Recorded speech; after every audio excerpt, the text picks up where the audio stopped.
ball, then they're going to small ball us to death. So my girls, we in practice, will spend a good hour on this drill alone.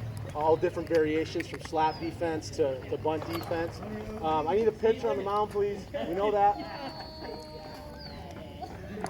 So you can see, like, they're out, even though we're first practice back, they should know exactly where to go every single time, and they're still struggling. So we get them back in the rhythm. We do this drill.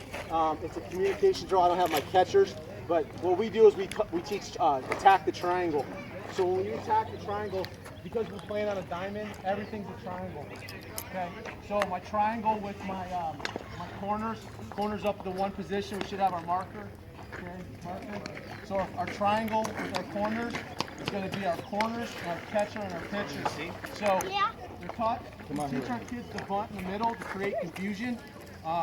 Baseball, they teach them down the lines to create distance.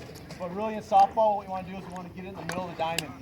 We want to create confusion. We can practice drill for an hour straight, take a 5-minute break. I'll put a bunt right in the middle, and we'll have no communication. And you do it over and over and over again, and they just don't want to communicate with each other. We can scream at them, we can beg them, we can show them videos, and they still want to struggle with communication. Communication, attacking triangle is going to be everything. The first thing we do is we try to understand and recognize when it's a bunt count or a bunt situation. Once we do that, there's obvious times. Try to pick the other team's signs. But when we bunt, what we're going to want to do is, a lot of times teams will tip. Their hitter, not knowingly, will scoot up in the box. Okay, we teach them young, scoot up in the box to bunt. Well, at this level, at your guys' level, as soon as you scoot up in the box, I know something's on. You've already burned yourself. So we teach our kids to stay in the middle of the box, be athletes, get the bat head out and bunt in front. But if we do see it, what do we call out here? Watch the bunt. No, it's not what we call. Box placement. Thank you. All right, box placement. So see, I'm asking them to talk right now. We're in box placement. It's something you're gonna have to work on all the time. What they should be saying is, box placement, right? Because in a game situation, we talk at this rate right here. Then the noise, the yelling of the coaches and the parents and all the other stuff that's going on. This is when we have lack of communication. So I'll do a couple nice and easy ones, and we'll see what kind of communication we have today. So we attack the triangle. My triangle, I have a triangle between these two players. I have a triangle between those three. I have a triangle there. I have a triangle over here. So as long as we attack the triangle through communication, we'll stop small ball. One of the things we've been very successful on doing is stopping small ball because we've been fortunate to have very good athletes on the infield.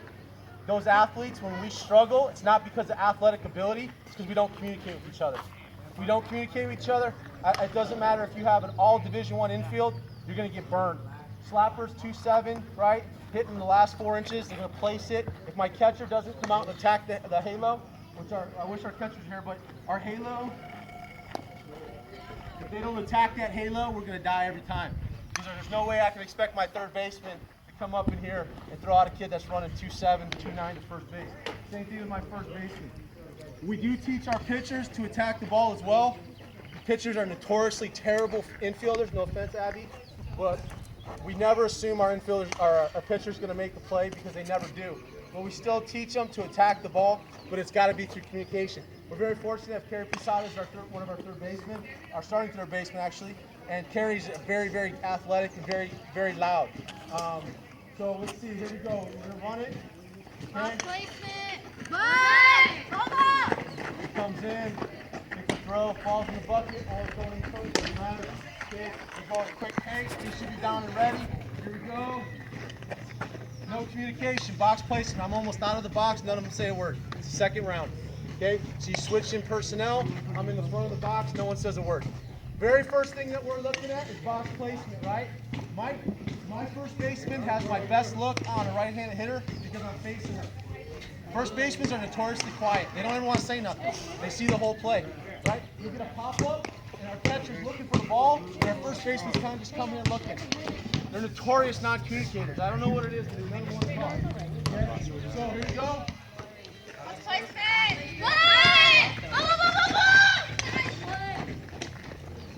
Okay, good attack, make your adjustment. Here we go.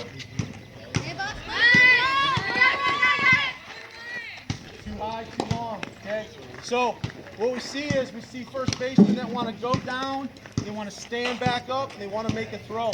Tap the left-hander, which is perfect. As he's coming in, this is where we pop our elbow, type of throw. We stay low and throw. But if we come here, we stand up, we wind up, and we throw. That slapper's already rounded to second base. Okay? That speedster's already going to second base. Okay? The way they've been taught their whole life and they're comfortable with, we try to get them out of that because that other coach on the other side is going to manipulate that weakness. If I see a first baseman who's coming in and she's winding up, I'm going to tell my girls bunt 5 times in a row right down the line. Make her throw us out. And then what happens is, most times not, then they start to get down, right? They don't communicate with each other, and then the team crumbles from the inside out. So the coaching that we see, all they're doing is they're watching our girls. And if they see something that they can manipulate, they're going to manipulate it. Here we go. Box placement. Go, go, go, go! Okay, second base. You got to get there, Maddie. You got to get there. I know I had a good hard throwing third baseman. My second baseman was late. I'm going to put the next ball right in the same spot. I'm going to put it right there. Box placement. There it is. Make them get there. Good. So if you got something that's working, don't outthink yourself. If there's a weakness or something that you see, manipulate it, attack it, okay? If you see your shortstop breaking too early, have a play in place for a bunt, pull back, and teach them swing top half of the ball, put it in that hole, burn them, okay? Sometimes we want to do what we want to do and not read the defense well enough.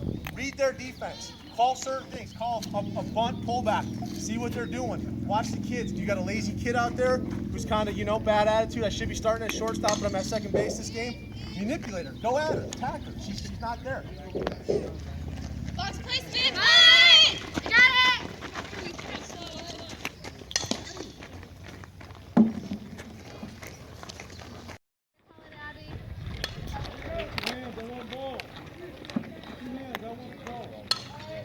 Box placement. Bye! Got it.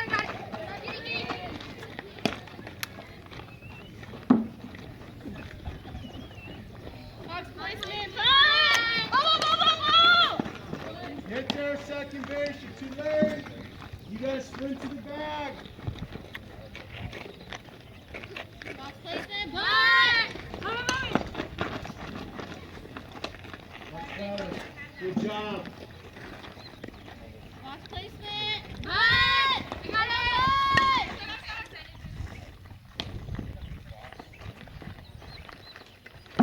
Okay, where we set up at? What was the problem with that one?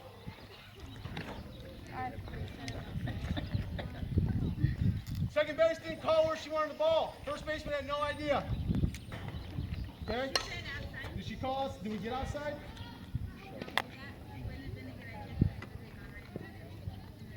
Right, exactly. Okay? Exactly. I can't hear it. It's not loud enough. Here we go. Box placement. Bye! Over! Good hustle. That's it right there. That's the speed of a third. That's the speed that we need to the ball. And she's not only quick to the ball, she's going to get rid of the ball quick. She's not winding up. She's able to get last 4 inches and put it right here. It's a base hit every single time. We're not going to throw her out. But what we want to do is, for us, is we're going to pitch. We're going to pitch to a slapper straight. A slapper is always going to want to, not always, but for the most part, they're going to want to go 5-6 hole. Okay, they want to go 5-6 hole. So we actually pitch to their strength. Because I'm going to tell a 14, 15-year-old girl, I don't care if she's verbal to Arizona, Texas, I don't care who she is, I'm going to tell that 14-year-old girl that I'm going to throw the pitch that I want, and I'm going to throw it to your strength, and I want you to beat me. Very rarely do they do it, okay? So we're going to pitch to their strength. You'll see slappers with power. We're just going to play them straight up. What we used to do with our slap defense is we would bring our second baseman in and fill the hole. What we found out is as we got older and we got slappers that were better, it wasn't working. So the key is we're going to play, I know my second baseman's on the bench over there, but we're going to play straight up with our second baseman, okay? And we're going to keep our first baseman back on this. This is where having athletic pitchers really plays a part, because we're going to assign our pitcher to the right side. Again, you got to understand certain things with slappers, if they put a ball in a certain space and due to physics, we're not going to throw her out. It is what it is. But give me a second baseman. I don't know who's in and who's not. Who's my second baseman? All right, good. So we're going to play her just on the inside of the bag, okay? What we're going to do is we're going to take our shortstop to the 5-6 hole, okay? And we're going to bring my third baseman in. I don't have an outfield right now, but essentially what I'm going to do is I'm going to bring my left fielder in just a little bit closer. There are certain times where we'll bring that left fielder in on the dirt or the grass. I don't like to do that as we get older because we get burned. Anything over our head is a home run. And then we're just going to shade our center fielder in, and then we're going to take our right fielder straight up. This is important because give me a runner at first base. I don't care who it is. Give me a runner at first base. So if we have a runner at first base, all right, I'm gonna keep my shortstop in the 5-6 hole. I'm gonna cheat my second baseman over just a little bit, right there. Okay. Then I'm gonna take my first baseman and I'm gonna cheat her right there. Okay. And that's where I'm gonna cheat her. I'm gonna make her beat me at my game. I'm not just gonna give up my infield. So on this play, if I had a runner at first and I have a slapper up, my second baseman's gonna cover the bag. So go ahead and cover the bag. Okay. And I'm gonna keep her there. I'm gonna keep her in the 5-6 hole. All right. Now, if I have a good fielding first baseman, all right, am I giving up some room here? Yeah. But remember, we're not going to give up that play until we see the result of the pitch. All right. So if slap to go back, if she's making a swing attempt, she's going to hold her ground because realistically, and we have a very athletic second baseman. Maddie's a very good second baseman too. My second baseman can cover that ground in no time. Okay.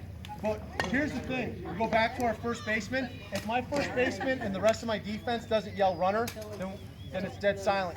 But my second baseman should see the runner out of her peripheral. But now we're going to stay right there, okay? We got a runner at first base.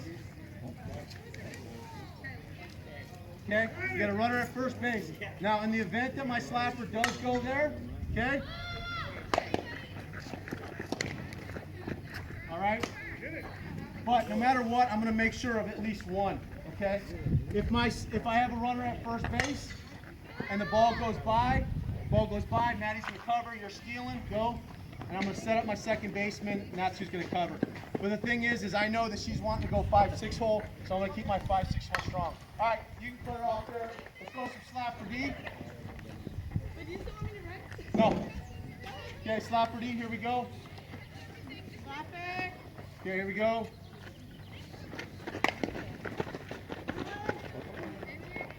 Okay, so my shortstop is going to stay inside the baseline 5-6 hole, and she knows that her move's got to come first. So let's get inside the baseline, 5-6 hole, good.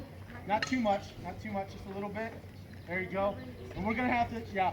And they're going to have to attack the ball. Slapper defense, if they sit back on their heels, that's what's going to happen every single time. So they got it. As soon as you see the ball in the dirt the first time, it's just like in baseball. As soon as we see ball hit dirt, they got to attack the ball. So what I mean by that, anytime we slap and the ball hits the dirt, they got to be in attack mode. If they're not in attack mode, once the ball hits the dirt, we're going to get eat up every time. All right? So in slapper D, we got to attack. If we sit back and wait for the ball to come to us and funnel and do all that stuff, then we're going to get eaten up. Ready? Here we go. Good. Get rid of it. Good. Bring me some softballs, whoever's not in. Bring me some softballs, whoever's not in. Bring me some softballs, whoever's not in. Okay, here we go. I'm waiting for you guys to get down and ready.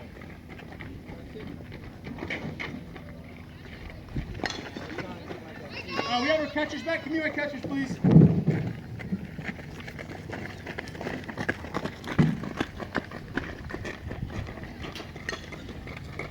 All right, regular one defense. We'll go shoot a couple.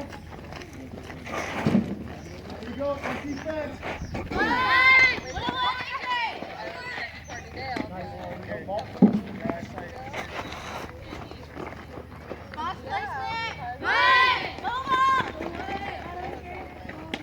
Okay, so I went to the third baseman on that. If we had a runner at first base, my catcher and my third baseman, if my third baseman gets it, my catcher would switch. My catcher goes to third, and if there's a play, my pitcher would cover the plate. So let's do that. We got a runner at first base. We're gonna switch. You got to let her know we're gonna switch. Follow me. Let her know. We're going to switch. All right, here we go. Go! Switches. My pitcher's not going to run into my third baseman. There we go. Good job. Next direction we go, same thing. Okay, this is with the runner at first base.